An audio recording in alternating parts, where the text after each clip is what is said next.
রাস্তায় কাজ চলছে, তাই এখন বাস দিয়ে ব্যারিকেড দিয়ে বেঁধে দিয়েছে। একজন লেডিস ছিল, অবভিয়াসলি যে কোনো মেয়েরই একটা ভয় লাগবে, ওখানে প্রচুর ছেলে কাজ করছে।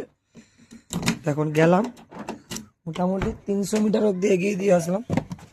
300 মিটারের একটু এগিয়ে দিয়ে আসলাম।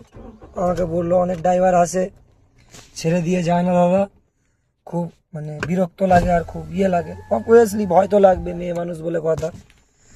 মোটামুটি এগিয়ে দিয়ে আসলাম। এখন আর কি, এটুকু তো করতে হবে। যদি এটা আমার নিজের বোনই হতো, সেটাও আমার করতে হতো না। এখানে না হয় ওনাকে এগিয়ে দিলাম, ঠিক আছে। তো এই হচ্ছে ব্যাপার, এই ছোটোখাটো হেল্পটাগুলো করাই যায়। এগুলোর জন্য কোনো আর্গুমেন্ট না করাটাই উচিত, কারণ আমাদের বাড়ির লোকও হতে পারে এই প্রবলেমে পড়তে পারে। তখন যদি কেউ হেল্প না করে তখন কেমন লাগবে, তাই না? That's it.